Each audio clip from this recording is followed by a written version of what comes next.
Richard Smith, nutritionist. Welcome to the Rod Pod. Thank you, Rod. How's it going?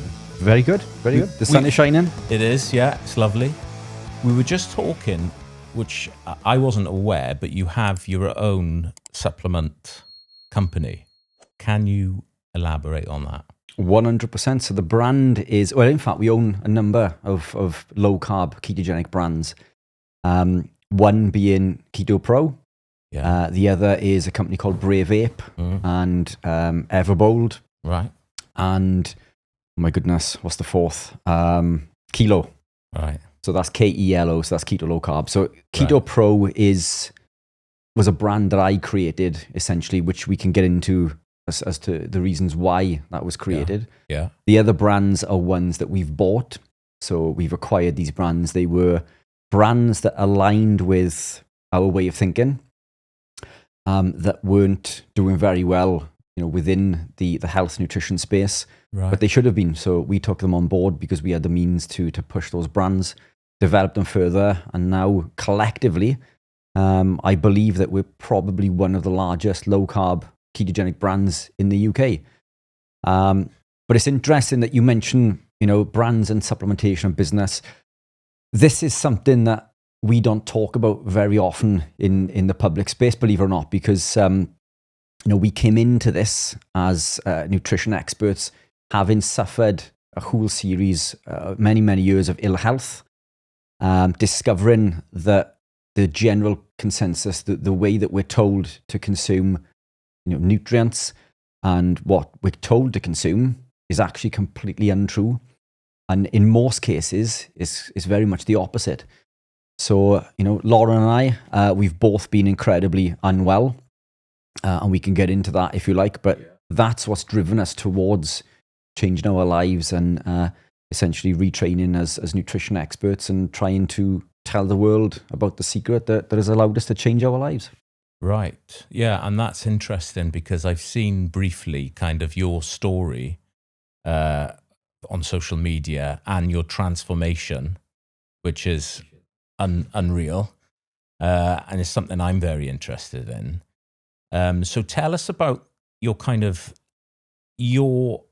the way you eat and kind of how you changed how you ate. So what you ate kind of previously to your way of eating now, if that's okay. Yeah, 100%. So for those who are not familiar with my journey, I was once clinically obese. I was insulin resistant, so I was in a diabetic range. I suffered with daily debilitating migraines that would make me blind, for which I was on 3 different medications. I suffered with severe anxiety and depression, for which I was on medication, arthritic pains, bad skin, so eczema, boils, all sorts of health issues, IBS. I had teeth problems. And in my mid to late 20s, I could barely walk a flight of stairs without stopping or being severely out of breath by the time I got to the top of the stairs. Right. My diet at the time was a standard, British diet, a standard Western diet. I consumed the foods, or the compounds, I should say, that I believed were healthy. So I'd wake up in the morning, I'd consume a bowl of muesli with a chopped up banana. I'd eat a croissant maybe at 10 o'clock breakfast time. Lunchtime would be brown rice, because we're told brown rice is better for you, which it isn't, by the way. But brown rice with your lean protein, like tuna or something. So it would be brown rice and tuna, and then it would be a jacket potato with pasta, for dinner. Yeah. So my journey was essentially, or my lifestyle at least, was what I deemed to be healthy. I consumed food from the Eat Well plate or the food pyramid. 70 to 80% of my calories or units of energy came from, what we're told are healthy foods, grains. I avoided saturated fats. I consumed margarine because we're told that that's better, and things like vegetable oils and seed oils.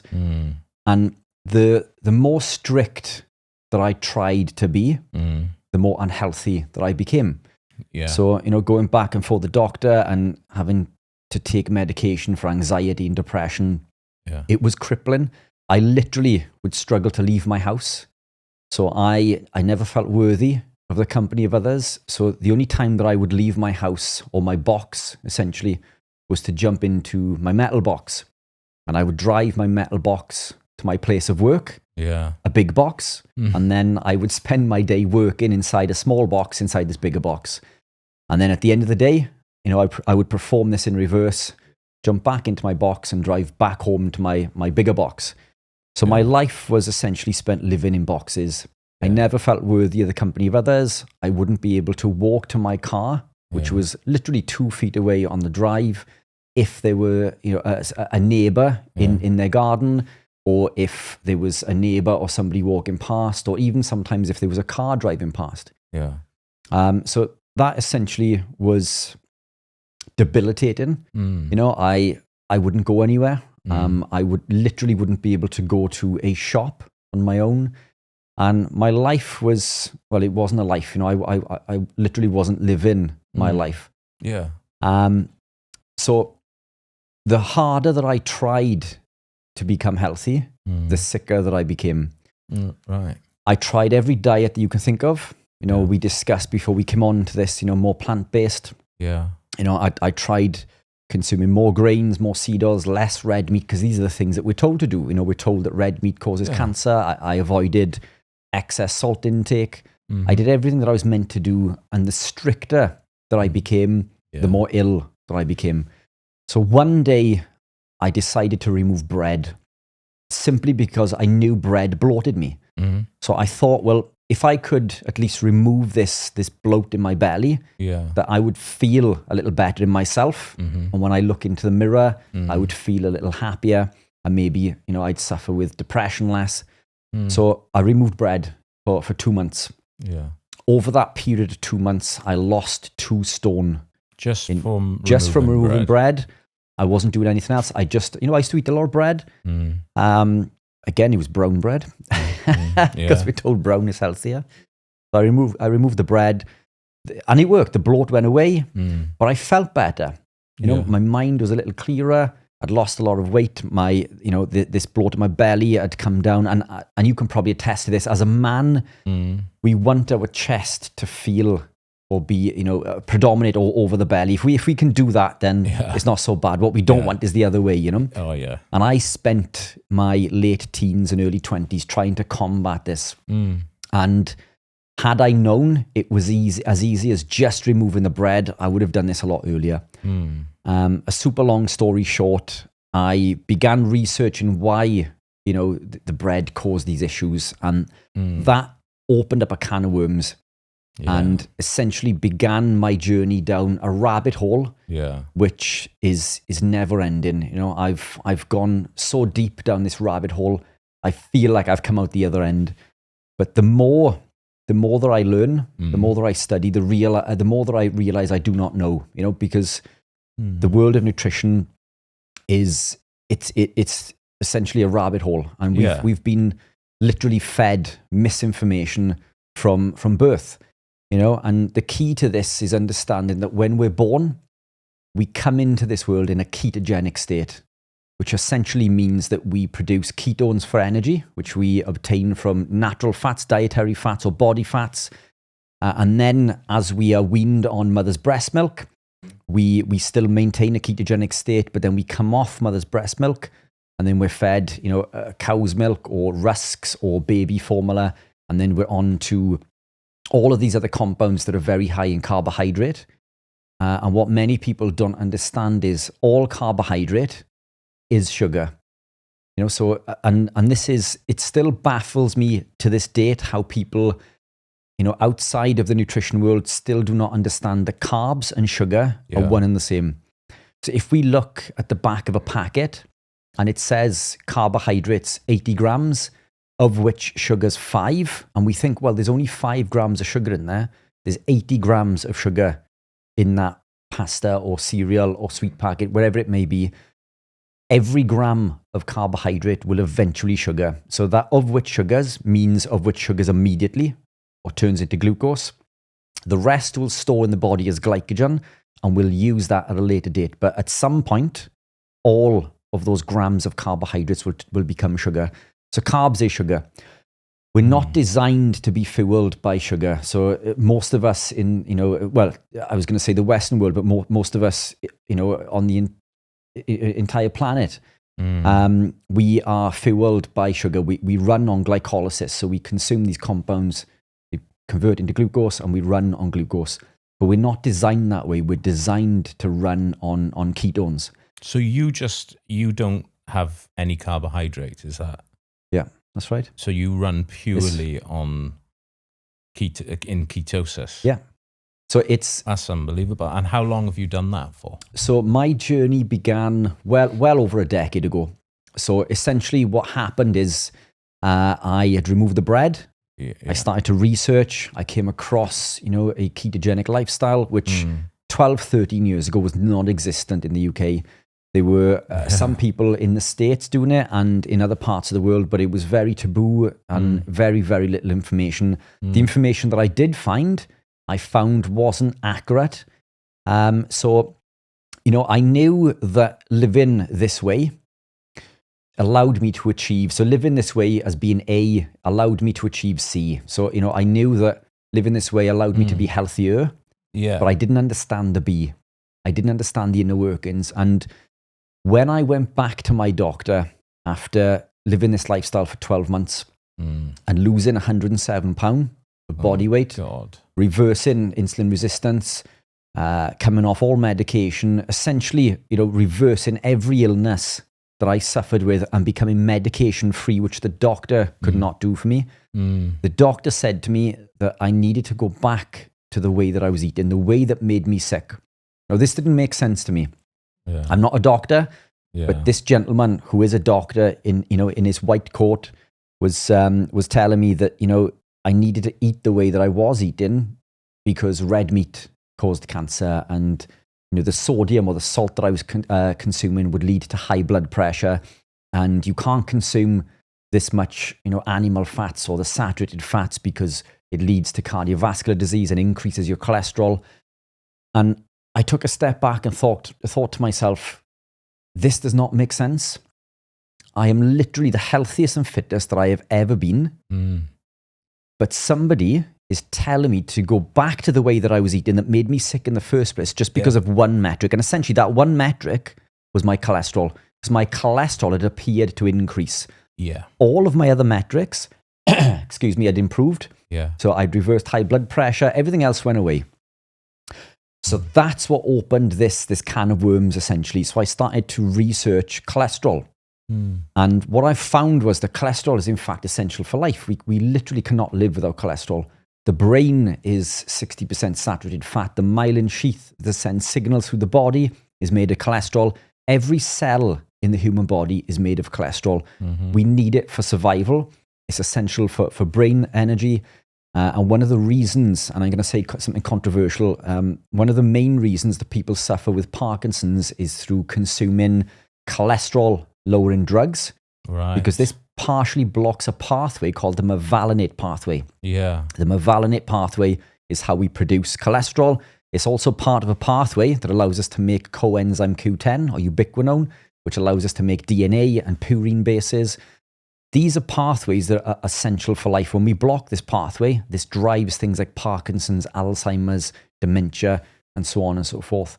These are compounds that are literally essential for life. So this is something that I've researched extensively, led me down this rabbit hole of retraining as a nutritionist.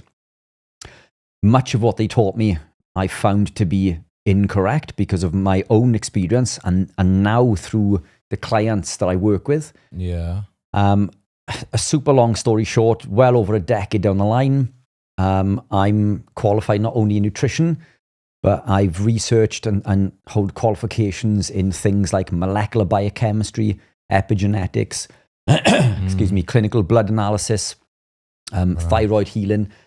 And part of what I do now, so I mean, you mentioned the supplements early on, but I very rarely mention supplements during podcasts and presentations because this is about teaching the world essentially about real nutrition. And what Lauren and I do now is we travel all over the world and we give talks teaching doctors and professors all over the world about real nutrition. We literally fly all over the world to all the countries that you can think of teaching doctors and professors, but the UK is so far behind the time. Why don't we teach nutrition in school? This is what baffles me. Like, for me, it's probably the most important subject you can learn about. Yeah. Especially from a young age.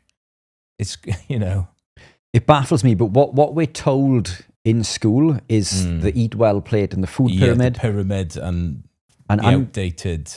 And it is outdated, and yet it's still pushed upon us. And as sinister as it sounds, it's to do with profitability. So if we look at all of the major brands in the world, you pick any pharmaceutical company or sugar company, they're all owned by 10 major brands. 10 brands own every company in the world, every major company in the world.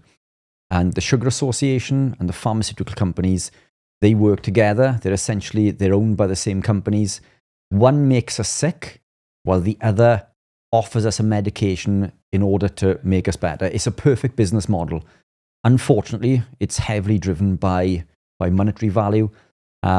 Recently released with in the minutes of a meeting from one of the largest pharmaceutical companies in the world, was the accountants in a meeting essentially saying that a drug they had produced was too powerful. It was too good at what they created it for. And therefore, there's no profit in a healthy patient. So their goal, and this was released, so I'm not talking about anything that isn't known within the public domain, but essentially their job as a pharmaceutical company is to keep people sick, but alive for as long as they can, so they can make money. And as, cloak and dagger as it sounds, or as conspiracy theory as it sounds, this is the way the world is driven.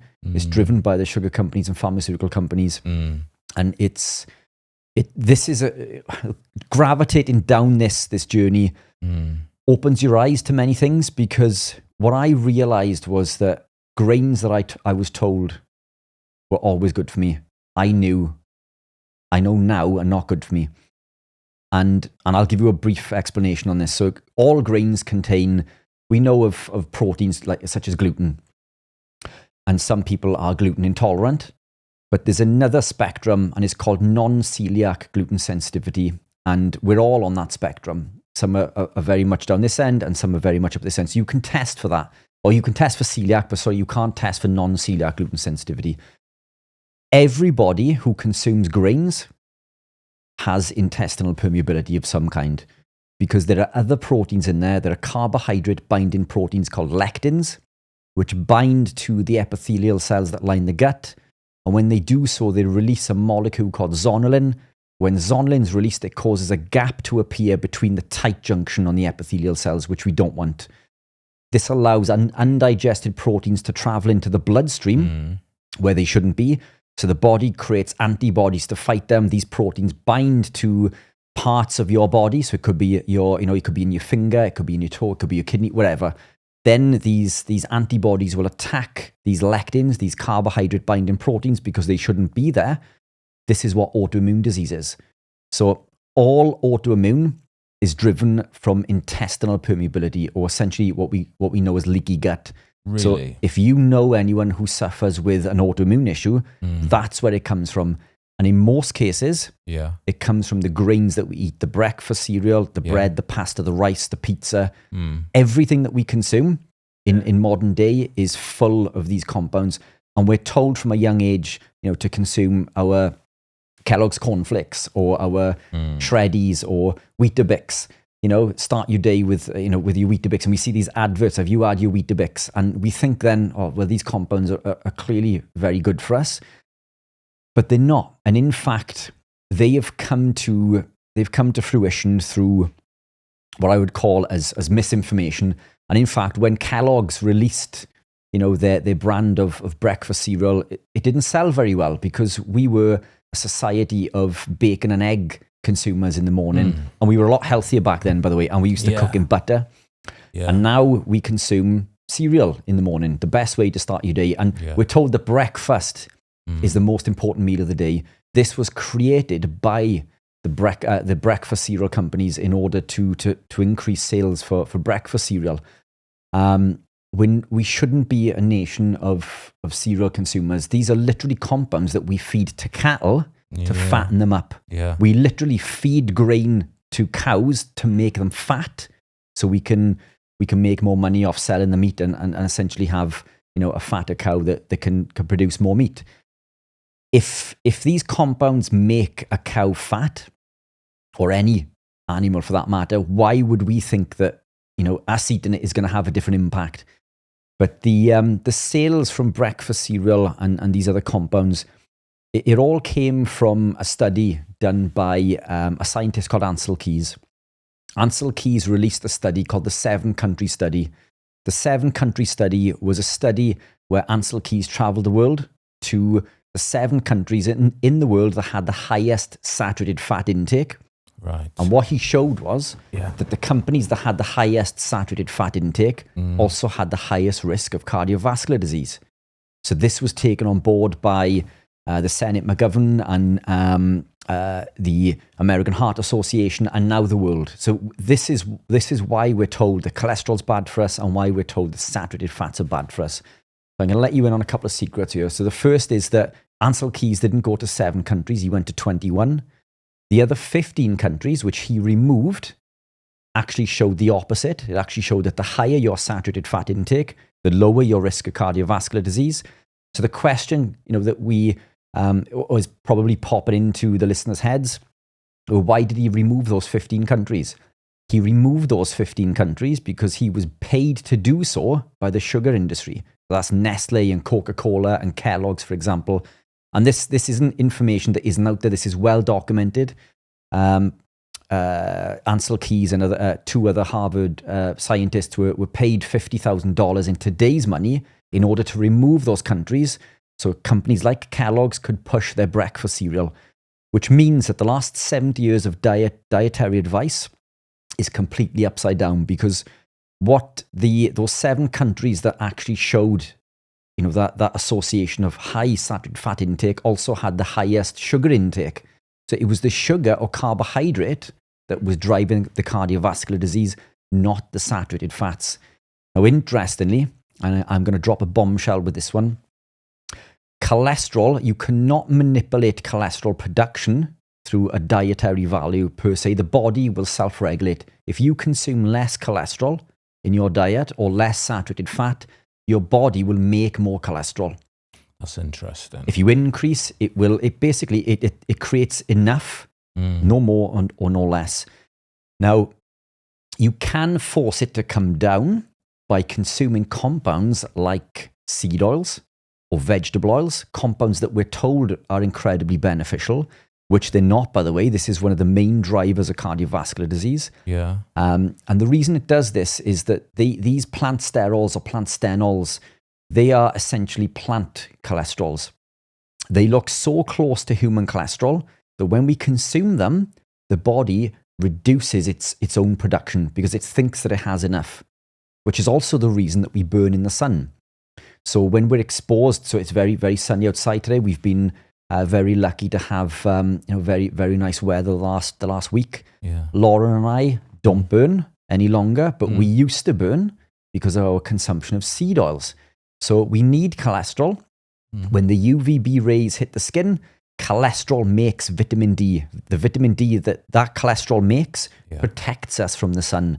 If our cholesterol is low through the consumption of seed oils, we can't create that vitamin D. Therefore, we burn. We literally cook our cells from the UVB rays. That's fascinating. This damages the mitochondria. This is the driver of skin cancer. It's not the sun. Yeah. It's the vegetable oils that everybody is consuming and vegetable oils are in everything. Sunflower oil, safflower oil, rapeseed, grapeseed, pizza, in Domino's Pizza, McDonald's, all of these places cook in vegetable oil. Yeah, it's everywhere. These compounds, they're not natural. They are essentially, they were created during the war as machine lubricant. So we used to supply this to tanks and ships and trucks as machine lubricant, which is what McDonald's do today. They quite proudly put on the side of their vans, you know, we use our vegetable oil to run our trucks. Well, take a step back and think about that for a second. You can run a diesel car or a diesel truck on this vegetable oil. Would you cook your food in diesel? These compounds, they sound healthy because they're called vegetable oil. They don't come from vegetables. They come from seeds. And if you've ever tried, squeezing or pressing a seed, very, very little oil comes out of that seed. So what they do is they use toxic chemicals, known carcinogens like hexane, to remove that oil from the seed. And it comes out collectively very dark grey color. It's incredibly smelly. So do you know what they do to give it that golden glow? Oh. They bleach it with hair dye. They bleach it with peroxide. Good God. So that's what gives your vegetable oil its healthy golden glow in the supermarket. So we've used cancer-causing chemicals to remove that oil. And now we've used hair dye, peroxide, to bleach it, to make it look healthy. And we happily consume these compounds. Now, these compounds they're not man-made. They're not natural, they're man-made. Yeah. They're very high in an oxidized omega-6 called linoleic acid. Now, omega-6 and omega-3, we should roughly have a 1-to-1 ratio within the body. Today, it's 200-to-1 because of the consumption of these seed oils. Now, I've made a very, very bold statement by saying that these are the driver of cardiovascular disease, at least one of them. One of the major drivers. And the imbalance you're referring to. So seed oils in general, it's the essentially by default, the oxidized or the omega-6 is oxidized, which causes oxidative stress in the body. And we can get into what that is if you like. But essentially, think of rusting. This is what these compounds do to your cells. They cause essentially what we call rusting. It's called reactive oxygen species. This causes inflammation and drives things like cardiovascular disease. It drives insulin resistance, diabetes, all sorts of things. If you or your listeners search up a condition called cytosterolemia, cytosterolemia, this is a genetically inherited condition in which the sufferer cannot remove the amount of the linoleic acid, essentially the seed oil that they're consuming, to the degree that you and I can. And this leads, and Google will tell you this, someone who suffers with cytosterolemia will suffer with early onset cardiovascular disease as young as childhood. So think about this for a second. A person who can't remove these toxic compounds basically dies from cardiovascular disease early, unless it's watched and maintained very carefully. Yeah. So why are you and I consuming them? Your body and my body can remove much of these compounds because that's what the body does. It will detox and remove many of these compounds. So it will keep that percentage to a very low percentage. But the overconsumption eventually leads to overaccumulation. And this over time will build in the body and will damage the body. And we mentioned the mitochondria earlier in regards to the effect of the UVB rays. So it's not the UVB, it's the seed oil that's found in the cardiolipin in the outside of the mitochondria, which becomes affected. And this will stay in the mitochondria for at least 2 years, causing this rusting effect. So the seed oil you consume today is causing damage in your body for at least 2 years. And some papers have shown this damage goes on for as long as 5 to 8 years. So what you do today is impacting your health for this period of time into the future. Yet we're told that these compounds are incredibly beneficial. As a double kick in the teeth, the compounds that we consume, the breakfast cereal, the Weetabix, the bread, pasta, rice, take your pick. These are very high in carbohydrate, as we've said. And again, you can research this. It's not difficult to find. When we consume a high level of carbohydrate, as I said earlier, it breaks down into glucose. The human body can only cope with a certain amount of glucose. And we regulate this with something called insulin. When the blood glucose is too high, we wipe out the arterial wall's first line of defense called the glycocalyx. So the overconsumption of the sugar literally just destroys the glycocalyx, which means that the arterial wall is now open and available for damage, essentially. Really? So what we're told is to consume food little and often. We're told to graze. Yeah. But the glycocalyx, it will take 8 to 12 hours to recover. So we've just woken up. We've consumed our bowl of Kellogg's cornflakes, destroyed the glycocalyx. Right. Then a few hours later, we eat again. But the glycocalyx, the arterial wall's first line of defense, hasn't recovered. So now that arterial wall is open. Yeah. And now it's It's open to damage from high blood pressure, which is driven by insulin resistance from the carbohydrate. This damages the arterial wall. Yeah. And now we've got damage to the arterial wall, which drives cardiovascular disease. So the misconception is the cholesterol clogs your arteries, which is rubbish, by the way. Cholesterol. Sorry to interrupt. So you know this damage that you're referring to, are these amyloid plaques in the arterial walls? They can be. They can be, but the amyloid plaques, they're not. So we spend a fortune on medications to try to reduce amyloid plaques in the brain. Yeah. And essentially, it's not the amyloid plaques that's causing the problem, it's the sugar. Yeah. So what we're doing is we're trying to reduce this. So it's essentially like going to a doctor and saying, my thumb is inflamed. So the doctor says, well, I'm going to give you an anti-inflammatory. So that can help reduce the inflammation. So it can make the symptoms at least a little better for now, but it hasn't addressed the root cause. So what the doctor hasn't said is, well, how have you hurt your thumb? I hit it with a hammer. Right. So the doctor's advice should be, right, well, use your medication to combat the short-term effects of the inflammation, but in future, don't hit your thumb with a hammer. So what we're doing is we're taking medication to try to reduce the amyloid plaques, but we're not stopping the compound that's driving it, which is essentially carbohydrate or glucose and these seed oils. But the cholesterol is the compound in your body that protects and heals the body. So cholesterol, or LDL in particular, which we're told is the bad cholesterol, LDL is incredibly important. This is released from the liver. Its job is to travel through your body to drop off lipid cargo for healing and repairing and making new things. And then it goes back to the liver where it's recycled and then sent back out on its merry way again. The problem is that when we overconsume sugar and seed oils, these particles become damaged. Every particle has what's called an ApoB100 receptor. Every particle has one, and it's a known it's a new test, or fairly new within the public space, but every particle has one of these receptors. When we overconsume sugar or carbohydrates or consume seed oils, we cause glycation and oxidation, which basically means we damage this particle or this receptor. It's this receptor that is the access card back to the liver once it's gone through the body.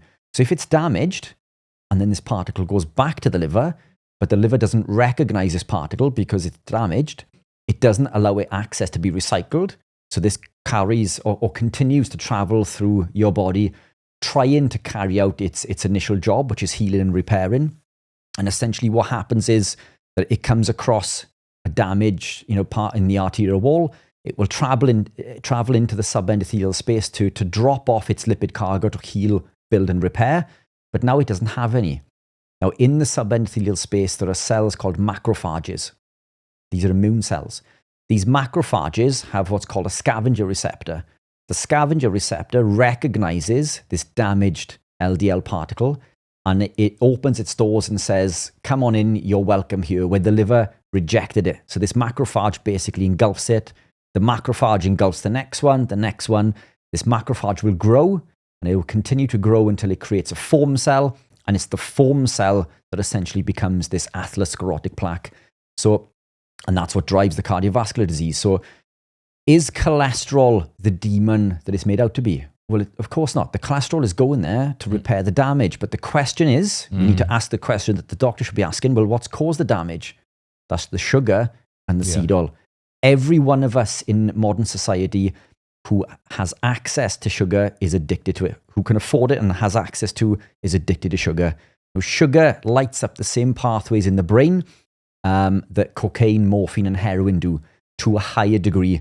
And research and study on rodents has showed that when you give rodents the option for cocaine, sugar, morphine, and these are rodents that have been trained to be addicted to all of these things. Yeah. In most cases, they will fight and work harder for the sugar than they do for the morphine, cocaine, and heroin. It lights up the part of the brain exponentially more than these other drugs do. Yet, it's available on every street corner in bright, shiny packets to entice your children to go and eat. And we feed our children these compounds thinking that, we're being nice parents. Essentially, we're feeding them a compound that is more addictive than heroin and causes early onset cardiovascular disease and is the driver of all of this inflammation and ill health that we know of today.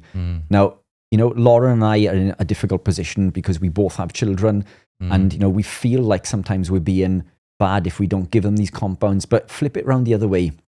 We work in an industry where we see the damage that this causes. Yeah. So to us, that's neglect. Exactly. Because when we break it down, the body does need glucose. So when people say that carbs are essential, that's a lie. Carbohydrate is not essential. What is essential is glucose. But your body and my body will make glucose from things like fats and proteins. And it's through a process called gluconeogenesis. Gluco being glucose, neo new, genesis the creation of. We all have the ability to do this. So we make all of the glucose that we need, and it's demand driven. So any glucose that my body needs, it makes the right amount. If I go running or lift weights, it will make more glucose. And in fact, my body will make more glucose because I'm so adapted at a higher rate than a professional athlete can consume from an exogenous source in a race. So mine will make all of the glucose that it needs, and it will reset. But the key to this is understanding how much glucose the body needs at any one time. At any one time in a normal state, it's 1 teaspoon. So recently, I picked up a pack of I think it was Skittles or some other form of sweet in the supermarket. It's a standard pack, or 50 grams, or was it 100 grams? I can't remember, but it was a standard size pack of sweets. Looked at the carbohydrate content. I worked out that there was nearly 50 teaspoons of sugar in that entire pack. 50 teaspoons of sugar in this entire pack of sweets, and the body needs 1. Therefore, we're overloading the body, and we're doing this to children to that degree. So we put all of this glucose in the system, which is a toxin, by the way, because it damages the body. This is why your body releases a hormone called insulin to remove the glucose from your blood circulation and store it into cells as fat or as glycogen. And that's what drives fat storage, by the way. It's not eating fat, it's sugar that drives fat storage. So, and that's another thing that most people don't understand. The second that you increase insulin will break the bonds on the glycerol backbone, and it will send the fatty acids and the glycerol backbone into the fat cell. So it's essentially the action of insulin that drives fat storage, not eating fat. If you were to just eat fat, you'd find it very, very difficult to gain or store any fat. The second you eat carbohydrate and you spike insulin, that drives fat storage. And in fact, it's almost biologically impossible to burn or metabolize that stored body fat in a state of elevated insulin. Really? And what drives this is the seed oils and carbohydrates. So we go to McDonald's or Domino's pizza on the weekend, or say it's a Friday night, we order in a pizza. This pizza contains high level of carbohydrate, which is sugar. The seed oils, which I've just told you can stay in the body for a minimum of 2 years, causing damage. So we got 2 damaging compounds there, and it's also made from bread, grains. So that's the trifecta. Pizza is one of the most damaging things that we can eat. It's not food, and consuming that causes all of this damage, but it's available like everywhere. Everywhere you go, if you eat out, they cook in seed oils. Everything is built around these compounds that literally are killing us slowly. But it does it at such a rate that we don't notice. But the problem is we're constantly over-consuming. So I'm not saying that glucose is inherently damaging, because we do need some, as I've said, but the body makes it. So what we don't want to do is overload the system, because the more sugar that we put into the blood, the harder that the pancreas needs to work to increase insulin. And this is what drives what we know as insulin resistance. So this essentially means that we could be diabetic or insulin resistant, but if we test the blood glucose to a doctor's reading will be there. It will be in an optimal range. But behind the scenes, what we're not seeing is the insulin doing this. More insulin, working harder and harder to keep driving this glucose down, to keep us alive, until it gets to the point where the pancreas can't make anymore. And now production declines. And this is what we know as insulin resistance. Now blood glucose starts to increase. Now you're diagnosed with pre-diabetes and eventually diabetes. But this began 10 to 15 years prior to that diagnosis, which basically means 95%+ of people on that high street are already insulin resistant. And the way to check central adiposity, if you have a little bit of your belly hanging over your belt, you are already insulin resistant. If you suffer with skin tags, you're insulin resistant. It's this insulin resistance that drives every illness and disease that we know of, including things like anxiety and depression, because of the way that it alters our neurotransmitter production. And we can really get into the weeds of this. I told you wouldn't have to say much Rod, to get me talking. I can't wait to watch this back. This is the first podcast that I'm actually looking forward to editing, because it's so interesting. I've been waiting so long for someone to kind of condense what I've kind of learnt and just explain the mechanisms. Yeah. And that's what you've kind of done. So people watching this will be able to kind of understand the mechanism behind it. And that's essentially what we try to do. So, I mean, the reason that I not only trained as a nutritionist, but the reason that in 2024, this was a post that my social guy released a few days ago, I think, actually. In 24, I recorded 750 hours of clinical research. So that's CPD points, 750 hours of clinical research in that 1 year alone. Now, the reason for this is, as you can tell, this is a passion, because changing my diet has saved my life. I've literally worked with thousands of clients in which, Lauren and I have both healed and repaired and literally changed people's lives for the better through understanding that what they put into their mouth has an impact on everything that happens in their body. But that makes perfect sense. What we put in is what we get out. We wouldn't put red diesel into our F1 race car or our Ferrari. We put the best quality fuel that we could put in.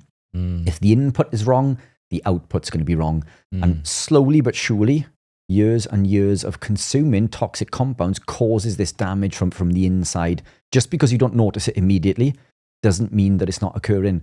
Now, and again, this is exactly why Lauren and I, we've basically, I don't want to say perfected, because it's a constant learning curve, isn't it? The more that we learn, the more we realize we don't know. But what we wanted to do is understand, and as I say, coming back to the A to the C, we understand that living this way has this outcome. Living this way allows us to be fit and healthy.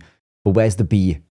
How? And this is what I teach doctors and professors all over the world. And that's where the biochem comes in, the epigenetics. So I wanted to know at the level of the DNA, what's going on. What's going on at the level of the DNA. Researching this extensively beyond what the textbooks show, going into specific pathways and understanding more about protein synthesis has led me to understand how incredibly important animal proteins are and natural fats, and how carbohydrate from an exogenous source are non-essential. We don't need, our requirement, in fact, for exogenous carbohydrate is 0. That doesn't mean that you can't consume it, but what it does mean is that animal proteins and natural fats should be the foundation of all health and well-being. If you want to be as optimally healthy as you can be, you need to consume animal proteins and natural fats. Now, as you know, both Lauren and I are a carnivore. So what that means is we only eat meat. So, and we've both healed our bodies from doing this. But for me, my journey has come into this through a series of incremental changes, through removing the bread, becoming low carb, becoming what we call dirty keto, then standard keto, clean keto. And then at that point, I've experimented with being vegetable-based, so a vegetable version of keto. And now I'm the opposite. I only eat animal proteins because now I understand how incredibly beneficial they are. Now, this may go against everything that we're taught, but this is literally what I teach people in regards to vitamins and minerals and compounds that are found in meat that we cannot obtain from plant compounds. There are specific compounds, and most of them, in fact, and we can get into this if you like, but they're just not available, are they? And that's what changed me, because once I researched into it, because I decided to go plant-based, things like carnitine, B12, like I know there's different types of B12, but it's the B12 with, methylcobalamin and adenosylcobalamin. It's just not there. Yeah. So for me, that was like, well, I can't eat like this because I'm not getting what I need. And that was the end of that. So yeah, I am going that way. But I do still eat way too much carbohydrate. But Way it's too much. addictive. It is addictive. I am addicted to it. Yeah. I I will openly say, and I think I speak for the two of us when I say this, that we are sugar addicts. You know, make no bones about it. We are addicted to sugar. Yeah. But the fact is, the more that you consume it, the sicker you become. When you abstain and remove it or massively reduce, you see some incredible, life-changing benefits. Now, you know, what I want to reiterate with this, which is incredibly important, people will pigeonhole, you know, us as being keto nutritionists or carnivore nutritionists. We don't teach keto, we don't teach low carb, we don't teach carnivore. What we teach is real nutrition. There's science. And it's, you know, it just so happens that animal proteins and natural fats literally supply us with everything, and I mean everything that the body needs, not just to survive, but thrive. Whereas, as you say, the plant compounds, we can obtain certain vitamins and minerals from them, but they're not in human form. No. And I'll give you one example. Vitamin A, the first one on the top of the list. There is no vitamin A in plants. Now, my mum and your mum have probably told you to eat your carrots so you can see in the dark for retinol, for vitamin A. There is zero retinol in a carrot or any vegetable for that matter. What is found in vegetables is a compound called beta-carotene, which is a precursor. Now, this needs to be converted into retinol. And it involves a couple of enzymes in order to do this and other compounds. One of the compounds is T4. Right. So if you have this much beta-carotene in your diet, let's call it 21 units, it will cost the body T4, thyroid hormone, in order to convert that beta-carotene into the active form of retinol, but it will give you one retinol. 21 units of beta-carotene give you 1 unit of retinol. Right. But you've just spent most of your T4 in order to do that. So where does this leave you? Well, now there's less T4 to convert into T3, hypothyroidism. And we're in a society where hypothyroidism is through the roof. And that is for a number of reasons. It's not just the beta-carotene, but supplements we take are high in beta-carotene. The veg that we consume, very high in beta-carotene. We literally cost the body T4. What are the vegetables do we consume that we're told are incredibly healthy? Our cruciferous vegetables, broccoli. We're told that broccoli is a superfood. Broccoli contains a compound called isothiocyanate. One of the isothiocyanates is called sulforaphane. Sulforaphane directly competes for the absorption of iodine at the thyroid, which drives hypothyroidism. So we're in a society that consumes, you know, vegans, vegetarians who consume, and this isn't, you know, a dig at, you know, I work with vegans and vegetarians, and I just think that it's unfortunate that they're still misinformed. I was, you know, I've been I've been where they are, you know, and what we try to do now is to offer, you know, this piece of information. Look, you know, we've been fooled. These compounds are making us sick. And, you know, for every reason that you want to become a vegan or vegetarian, you know, the reason to be more of a meat eater, it actually, you know, counters all of these things. A true vegan is a carnivore, which we can get into, but this is essentially not what we teach. We don't teach carnivore, we teach real nutrition. And the two biggest rules before we look at carbohydrate intake, the two biggest rules, the two biggest levers that a person can pull in order to improve their health and well-being, drop the grains and remove the seed oils. If you can come away from bread, pasta, rice, and cereal and cook your meals in butter, tallow, lard, or ghee, natural fats, you're already on the journey to improving your health and well-being exponentially before you even get to looking at your carbohydrate content. So those are the two biggest things. And again, you know, we can get into, you know, vitamin C, for example. We're told, well, what about my vitamin C? Well, did you know the vitamin C is found in meat? But you won't find that anywhere. But a piece of a 12-ounce beef steak, for example, contains 12 milligrams. Does it? A piece of liver per 100 grams contains 24, 25 milligrams. But the interesting thing with vitamin C is that we need more when we consume more carbohydrate. So vitamin C and glucose compete for the same transporter. It's called the GLUT4 transporter. So when you reduce your carbohydrate content, there's less competition of the glucose for the vitamin C. So more vitamin C is absorbed. So now you need less.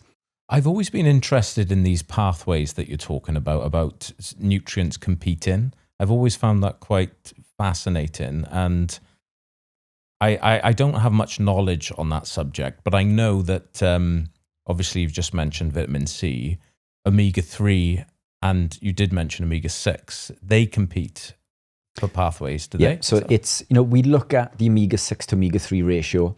Yeah. But some would argue that omega-6 is essential.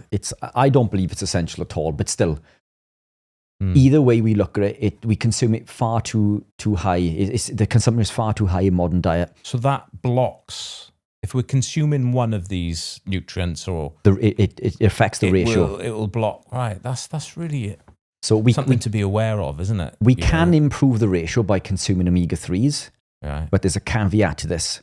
Okay. Seeds and nuts are not a source of omega-3, contrary to popular belief. Everything that you've been told in the media is a fallacy. The type of omega-3 found in nuts and seeds is ALA. So it's the short chain.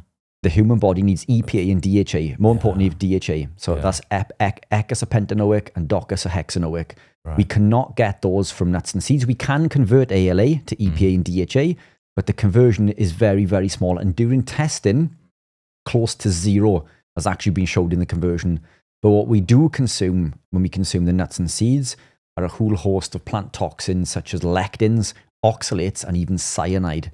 And we can get into this actually, if you really want to. I don't know how deep you want to get into this. We can blow some minds with this. But omega-3s from nuts and seeds, not beneficial. So where else can we get omega-3s? Well, do we supplement? Well, not ideally, because even supplemented omega-3s, they will oxidize. So once they've been packaged, they begin to oxidize. So unless they're very, very fresh. And what research has shown is that the majority of omega-3 supplements on the market have actually oxidized.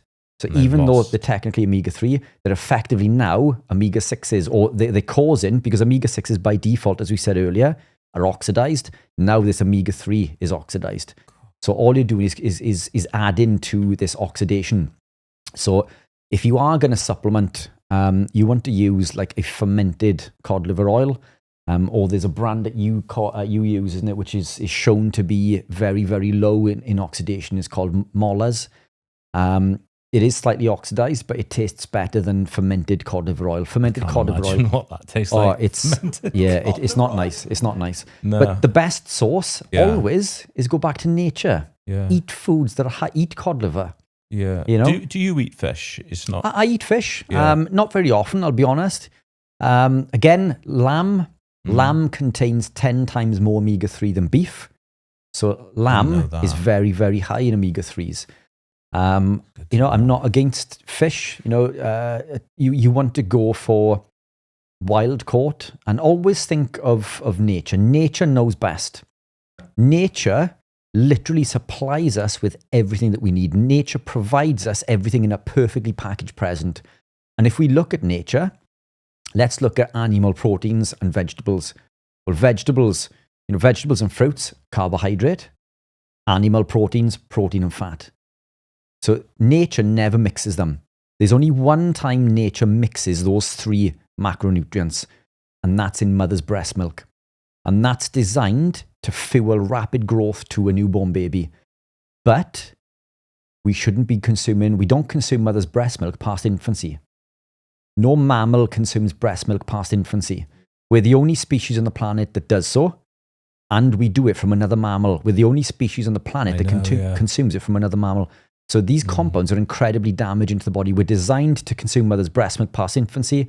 Past infancy, we shouldn't be consuming milk whatsoever. Nature supplies us with everything we need. An egg is almost equal ratios of protein and fat. A piece of beef, protein and fat. Yes, you get leaner and fattier cuts, but if you look at the animal, in complex, there's lean cuts, there's fatty cuts. But as a whole, it's roughly a 50-50 split. It's like 55-45 protein to fat per gram. An egg, 6 grams of protein, 5 grams of fat, depending on the size of the egg. So it's roughly an even split.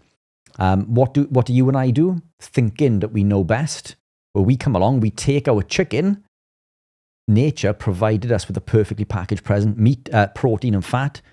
we take the fat off and we eat the lean protein, and then we replace the fat with carbohydrate. Nature it's not designed to be consumed in that way. We're designed to consume animal proteins and natural fats. Vegetables were nothing more than survival foods. And then, there is an argument for fruit. We can probably get onto that on another call. We would have consumed these compounds, through, our ancestral approach towards this. But proteins and fats are always the foundation. Do you think that there should be a certain, say, for example, the way you eat as a carnivore is suitable for children? 100%. Yeah. And you don't think there should be any difference, like more insulin spikes through the form through fruits, or you just think? So let's look at fruit. Yeah. Fruit is seasonal. So fruit comes into season typically at the end of the summer to do two things. One is to fatten us up for a cold winter, because that's what fructose does. Fructose drives fat storage, and that's fine. If we lived in caves, then we need to be fat for the winter.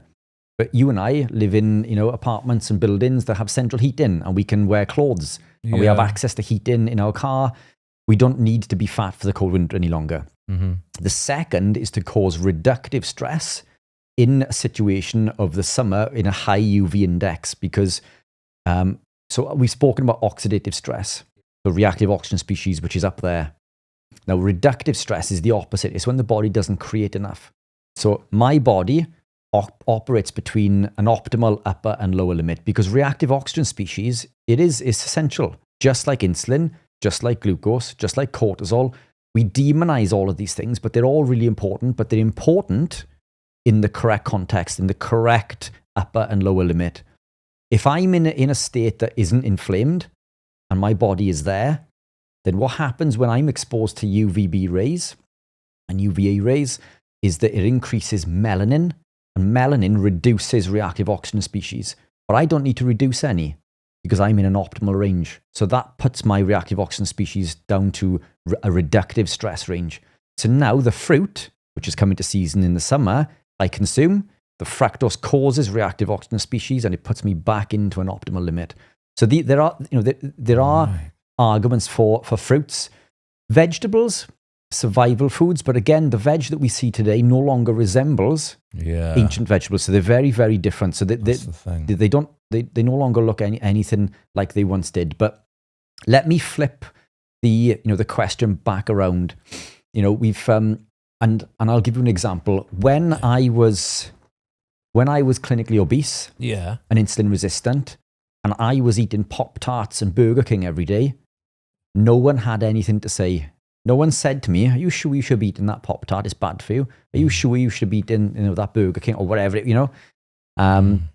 or vegetable or whatever it may be? Should you be eating that bowl of pasta or that bowl of cereal because of the sugar in there?" Nobody once said that to me.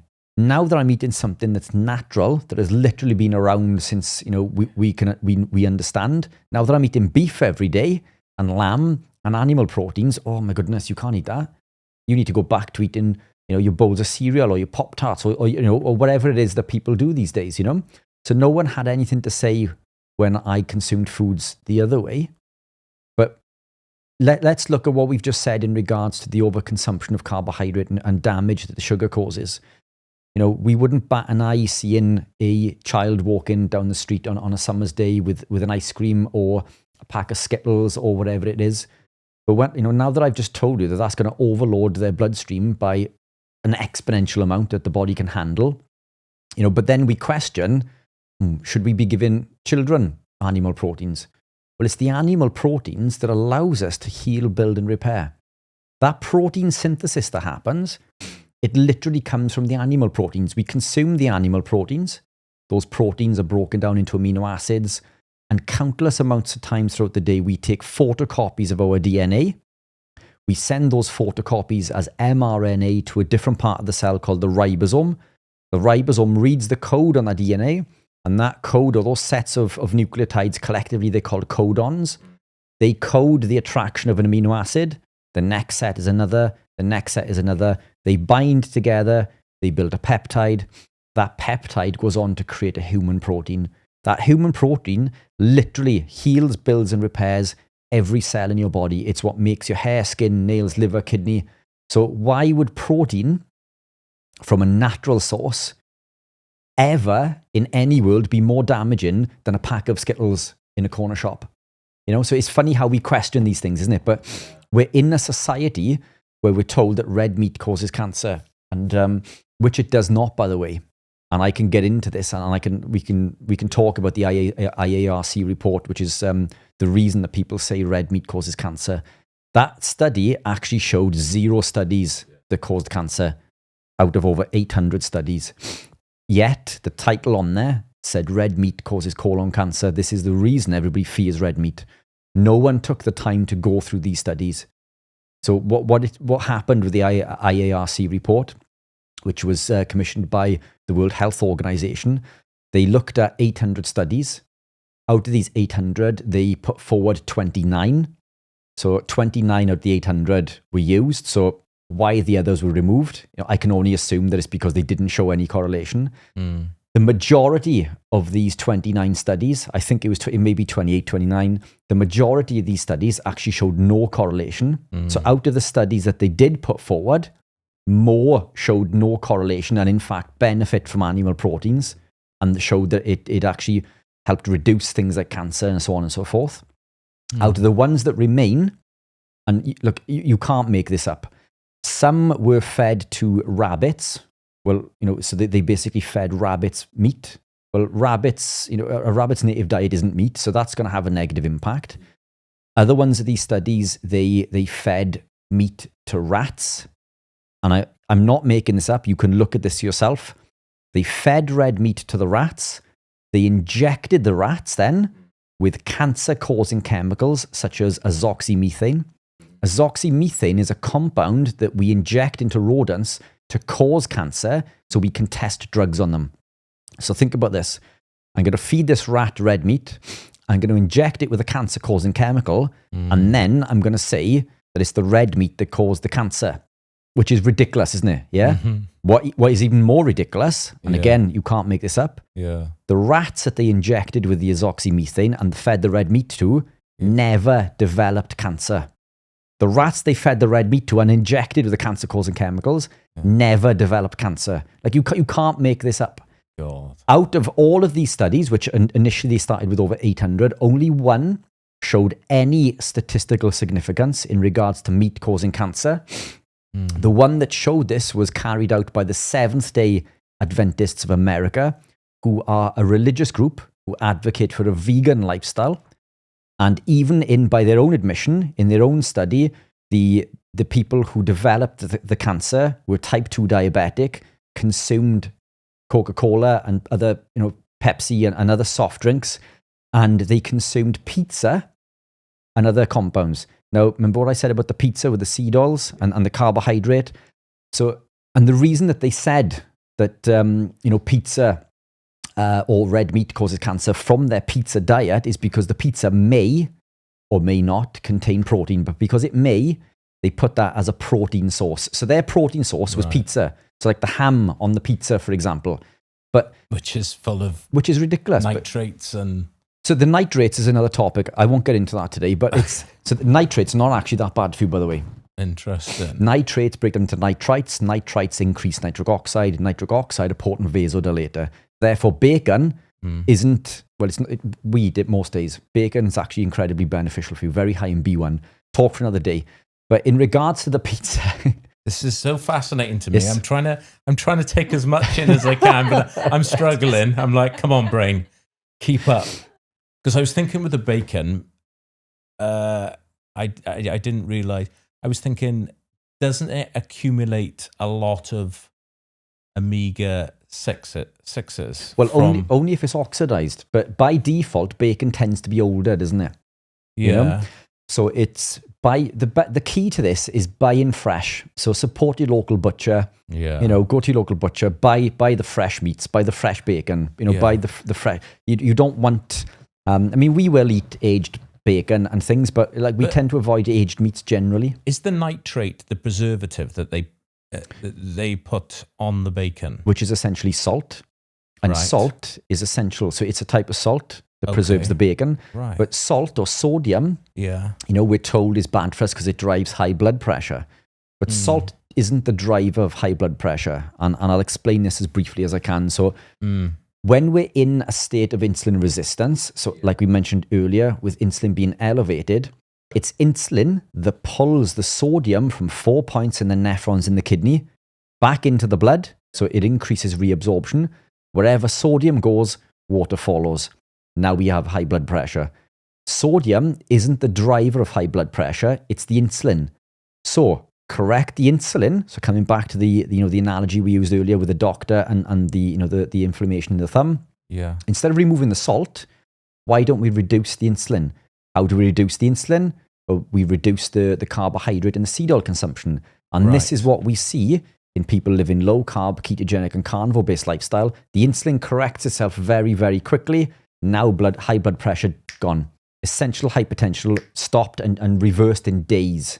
Like literally days. Your high blood pressure, which you take a medication for many years, you can literally reverse in days by watching what you consume and removing the compounds that are eliciting that insulin response. So again, we're blaming the salt, but it's the insulin. Just like, we there's a saying that don't blame the butter for what the bread did.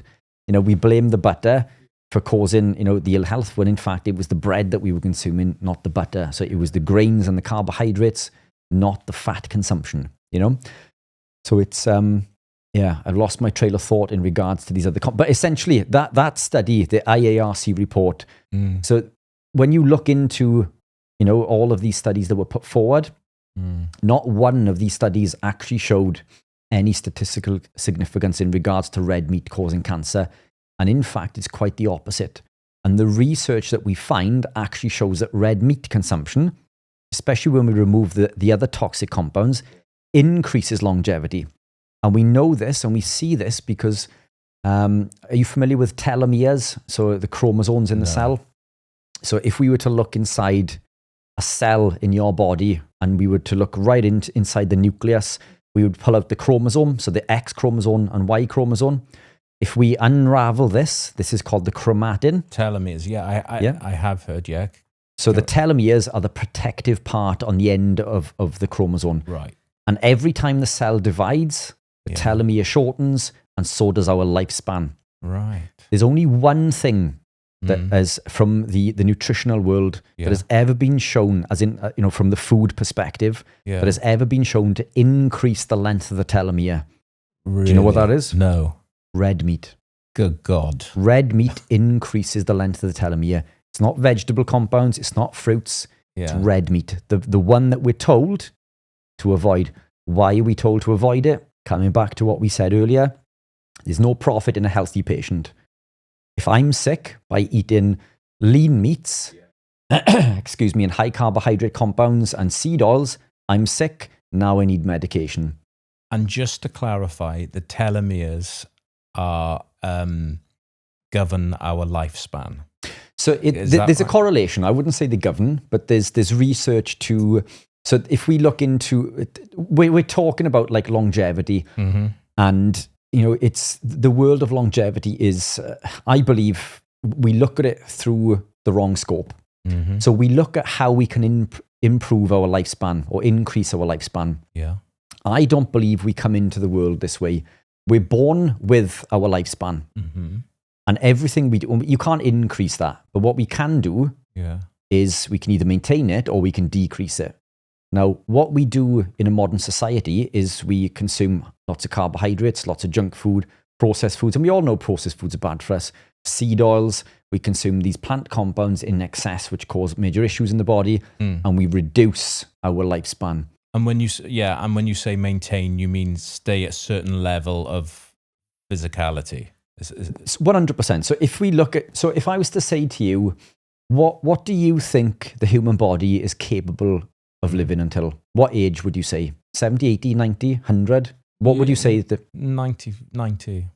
Good age. I'd optimistically say probably. So what if I said to you that 60 was middle-aged?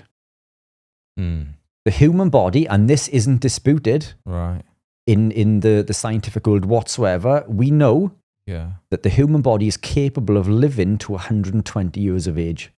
Yet now, Yeah. modern lifestyle, my gran is really old. She's 70 or 80. She had a good innings. That's just coming out of middle age. We're capable of living, and there are peoples on the world, tribes of people who live well in excess of 100, 105, 110, and they're walking up and down mountains, carrying carcasses and all sorts of stuff. This goes on in the world, but you don't see this on the news, and they are ultimately carnivore tribes. These are the tribes that consume, at least for the majority of the time, animal proteins and natural fats. Suicide does not exist in their tribe. You talk to these tribes about suicide and it's like, what the hell is suicide? Because there's no anxiety, there's no depression, because they don't have damaged neurotransmitters. It's these compounds we eat that affect our neurotransmitters. So our neurotransmitters such as dopamine, serotonin, melatonin, glutamate and GABA, all of these things govern whether you and I are happy or sad or whether we're depressed. So it's critically important that we consume the correct compounds in order to make these. These neurotransmitters are created from our aromatic amino acids, tryptophan, tyrosine, phenylalanine, which are found in animal proteins, by the way. Interestingly, 95% of these aromatic amino acids or neurotransmitter production through the aromatic amino acids are created in the gut. Okay? So the majority are created in the gut. So again, what we put in is what we get out. Grains that you and I consume, not only very high in phytic acid and lectins, which will block the absorption of zinc, iron, and magnesium by as much as 100%. And the reason that's important, zinc, iron, and magnesium are essential cofactors involved with the aromatic amino acid conversion into neurotransmitter production. So by default, the grains that we consume, phytic acid and lectins, are blocking much of this conversion. But the grains are treated, and other plant compounds, mind you, are treated with a herbicide called glyphosate. Glyphosate blocks the second step in a pathway called the shikimate pathway. The shikimate pathway is how we create our aromatic amino acids. The compound that we are spraying on our crops is literally blocking 95% of the neurotransmitter production. But again, even if we're consuming organic and things that haven't been sprayed, the lectins and phytates are enough to block the absorption of zinc, iron, and magnesium by as much as 100%. Which by default means that when we consume the grains, we're literally driving anxiety and depression. Research has shown in groups of people who suffer with severe psychosis, when they remove these compounds, they see a minimum of a 70% improvement, if not 100% resolution in anxiety, depression, and severe psychosis. You're talking people who are properly gone, change their diet, and they become normal again. Amazing. What we put in is what we get out. If the input is wrong, the output is wrong. These compounds are everywhere. So, my reversal of that anxiety and depression has purely come through not so much what I'm consuming, but what I'm not consuming. Yeah. But these compounds are everywhere. Yeah, it's fascinating that some people ask me, because I'm interested in health, what should I be eating? And I always say, well, it's what you should take out. It's probably what you're eating is making you unwell. But yeah, and I was interested when you said about your migraines as well, because my sister's a chronic migraine sufferer, and I have told her that potentially a carnivore diet may help her. Oh, 100%. She hasn't tried it yet. So look, but now she's going to watch this and try it. So again, we're not pushing, carnivore, and this isn't a cult. This is about real nutrition. This is about an ancestral nutrition. Yeah, animal proteins, natural fats. You don't have to be carnivore. You don't have to be like ketogenic. It's like a human being diet. Of course it is. It's a natural human diet. That's exactly what it is. Yeah. But now we are in a society where we eat processed foods and fake things. We look at, Skittles and Jelly Babies as being food and pizza as being food. Was your pizza running in that field or that forest before you caught and killed it? It just makes, it's super simplistic when you take a step back and think, well, it's clearly not food, so this goes on, beyond the step of vegetables, because what Lauren and I do with the kids and things is they live a whole food diet. So, we would love them to be carnivore, but again, it's their choice. And also, what is out of our control is what they eat when they're not with us. Yeah. So we teach them a whole food nutrition approach. So, when I take my little girl shopping, for example, the rule is she can pick whatever she wants as long as it's a single ingredient food. So that could be fruit, it could be vegetable, it could be whatever. As long as whenever she eats, she builds her meal around the animal protein, because and we're told the opposite. We fill the plate with 3/4 of vegetables with a tiny, tiny little bit of lean protein, a chicken breast with no skin on. It's the other way around. We should be filling 3/4 of the plate with nice fatty cuts of beef and lamb and pork chops and whatever else. If you want vegetables, make it a small portion of your plate. And that's essentially what we teach. So Lauren and I run a private school community, and it is free to join for 7 days. We're live in there 3 times each week for Q&A. So questions like this, we answer. But what we do is, so Lauren does intolerance testing and I do nutrition consulting. So, what pays my wage besides the supplement side, I consult for 3 days a week. So people pay me for consultations and I help them, combat the issues that they're suffering with.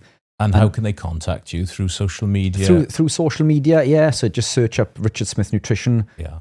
If you search me, Richard Smith Keto on Google or Richard Smith Carnivore, you'll find me that way. But we don't, as I say, we don't teach keto or carnivore. We educate people about real nutrition. Depending on where they are in their journey, what we tell them, to remove. And this is all about incremental changes. You don't have to be ketogenic. So coming back to your sister, there are some key things that she could do in order to improve the frequency of the migraines, for example. So I still suffer with migraines, but I used to suffer with them every day. And I was on 3 different medications. Now, they're months and months apart, and... because they can be debilitating, can't they? So if I get a migraine, I'm in bed for 3 days. Really? And in order to overcome this, I either need to take some form of supplement or medication. Only once I've managed to offset this. I won't tell you what that is yet, because that's going to be a step too far, I think, for your listeners in regards to what I did to do that. But it's it involves fasting, but it's a particular type of fasting which Lauren's an expert in. Right. Do you know what? I'm going to put it out there because I think this will be a segue. We've hit them with everything else. So So if I was to say to you, Rod, how long could you go without food or water? 20 minutes, I reckon. Okay. No, realistically, I eat a lot. I probably think around something like a day, 2 days. So what do you think if you were to ask Google or Chat GPT? What do you think it would say? Without water. Without water. Oh, I don't know. I think without water, maybe 2 or 3 days. So that's pretty much what Chat will say. So Chat will say 2 days in, you start to go blind. Day 3, you're talking death. Right. So this is going to blow your mind. Right. Lauren has gone 8 days without any food or water. So she's fasted for 8 days. No food, no water. She's still alive. She broke, as you can see, she broke her fast with water. So day 9 was still no food, but 8 days, no food, no water. And what's more interesting, on day 7 and 8, her energy through the roof. And in fact, we were talking about this, walking through the woods one day, weren't we? So literally everything that we're told about diet and nutrition, fasting is an incredible tool. It's one that I would not advise someone to partake in unless they've spoken to someone who is I don't want to say there's no qualified in fasting, but someone who's educated in fasting, because it can be dangerous. So, join us on social. You can partake in some form of fasting. But what happens when you fast is that you put your body into a state of autophagy.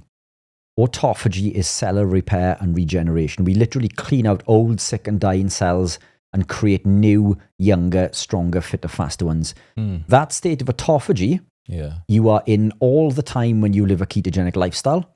Just by being ketogenic, so other than when you eat, you increase mTOR. mTOR is the anabolic pathway. When you're not eating, the body resets and it goes into AMPK, which is fasting. So Laura and I go for large spells throughout the day where we don't eat because we're not hungry. When we do eat, and even Lauren, she'll put away 1 kilo to 1.5 kilos of beef, on some days. Some days the caloric value that I'll consume is between 4,000 to 6,000. Yet I'm single figure body fat. I'm currently about 7% body fat. It's not to do with the calories. Again, talk for another day. But we sometimes consume 1 meal in a day. Sometimes it's 2. Sometimes it's 3. But we don't graze. But some days we don't eat at all. And we're not hungry because the body taps into this. It taps into stored body fat. But that state of autophagy, we elicit constantly. But we can further increase it by removing what we eat and what we drink. And if you do it in a controlled state, it can be very, very healing. And I'm talking like it can heal things that we're not even allowed to talk about online. I don't want to get you banned the way that I've been banned several times.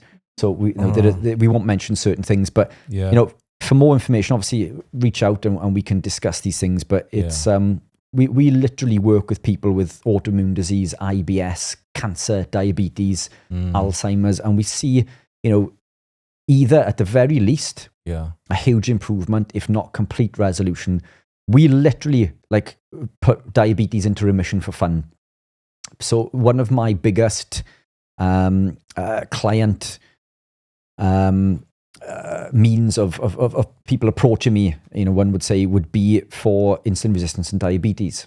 So people and their doctor will tell them, the diabetic clinic will tell them, diabetes is irreversible. I have reversed someone's diabetes in 3 days. And that's not a claim I make lightly. I've got evidence to prove this. But we literally reverse diabetes for fun because diabetes is a sugar problem.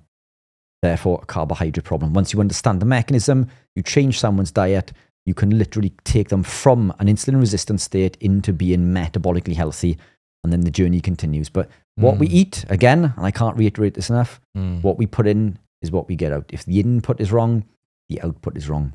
Oh, it is so fascinating.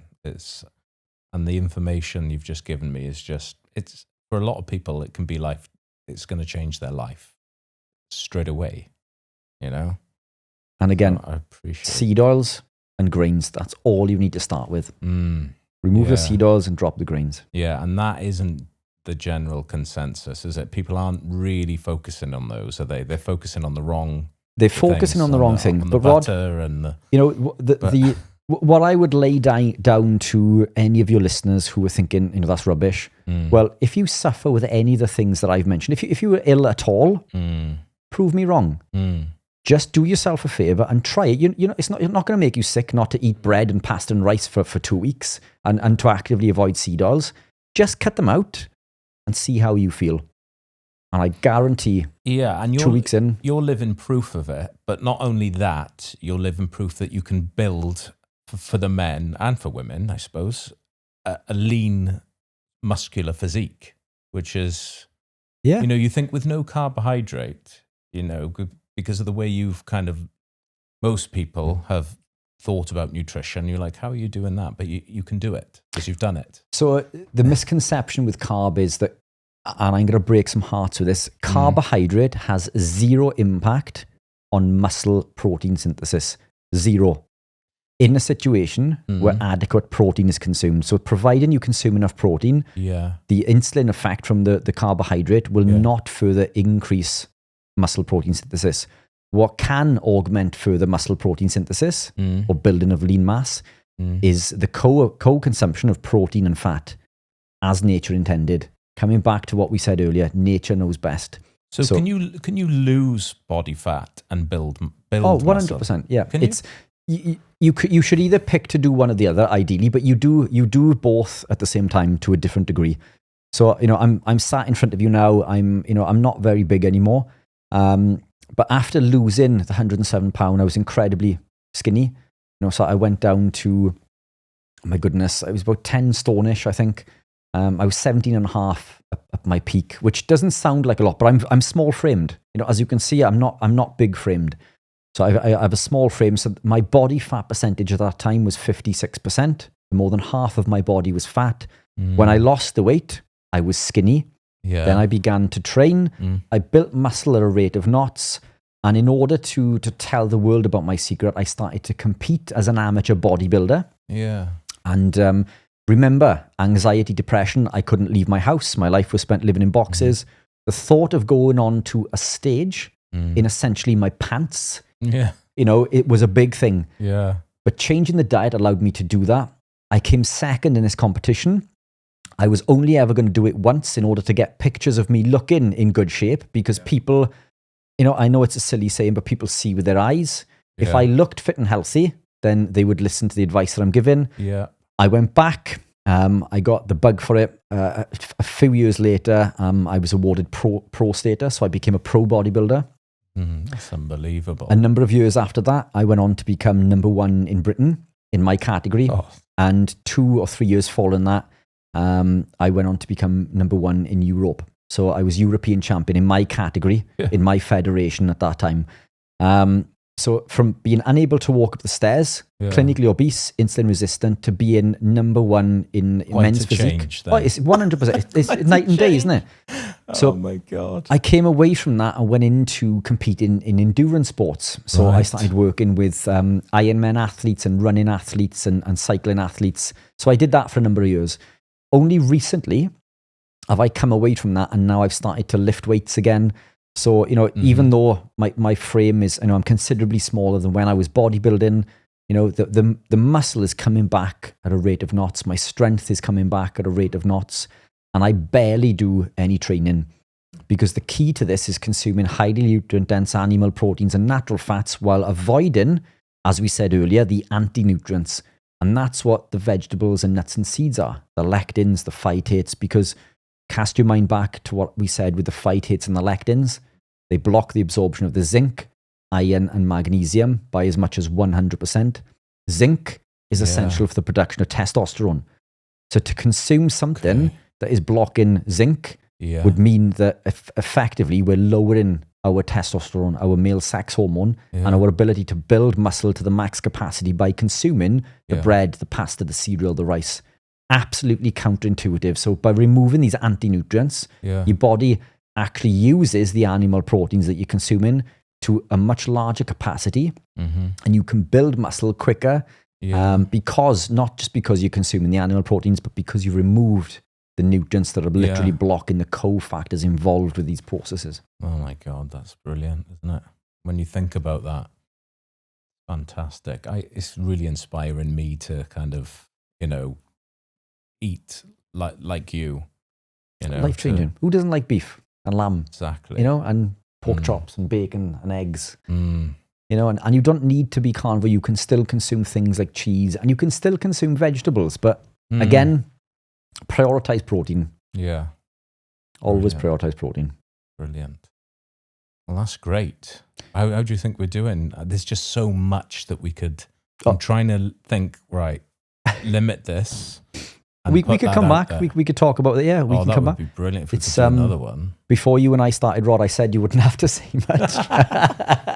No, it's true. Well, I really appreciate you coming on and coming down and educating myself and the listeners on this subject, because I think it's, for me as well as you, I think it's one of the most important subjects to discuss. And I think it's so important for people to kind of know this information. It's life-saving, life-changing. And 100%. And look, we're not here to push, as I say, low-carb, ketogenic, carnivore lifestyles. All we do is educate. What you do with that education, with that information, is entirely up to you. But this, everything that we've discussed, we literally teach this all over the world, and we can prove all of this. This is done through lots of research and clinical trials and all sorts. It's just, unfortunately, the masses have been, brainwashed from, big shiny billboards selling, and we see it. The Olympics will advertise McDonald's. To be an Olympian, you need to eat healthy. Well, we know that eating McDonald's is not healthy. Whatever your opinion is on nutrition, but there it is. Kids will see that and see these footballers, at the stadium, advertising things like Coca-Cola and McDonald's, and they'll think, oh, well, they must eat it because but do they? Some do, maybe, but, we know people like, Ronaldo, doesn't, we see him in press conferences actively moving away these compounds. I show my kids that video, pushing it away. They see boys, he knows, and they're like, So information. It's as the saying goes, you can lead the horse to water, but without being armed with that information, you can't make the right choice. So all we do, supply the information. What you do, Rod, as we say, with that information is up to you. Well, that's part of the reason why I started this podcast, for information like that. So thank you. Appreciate Thanks it. for coming on. Anytime. Cheers. Thanks for the invite.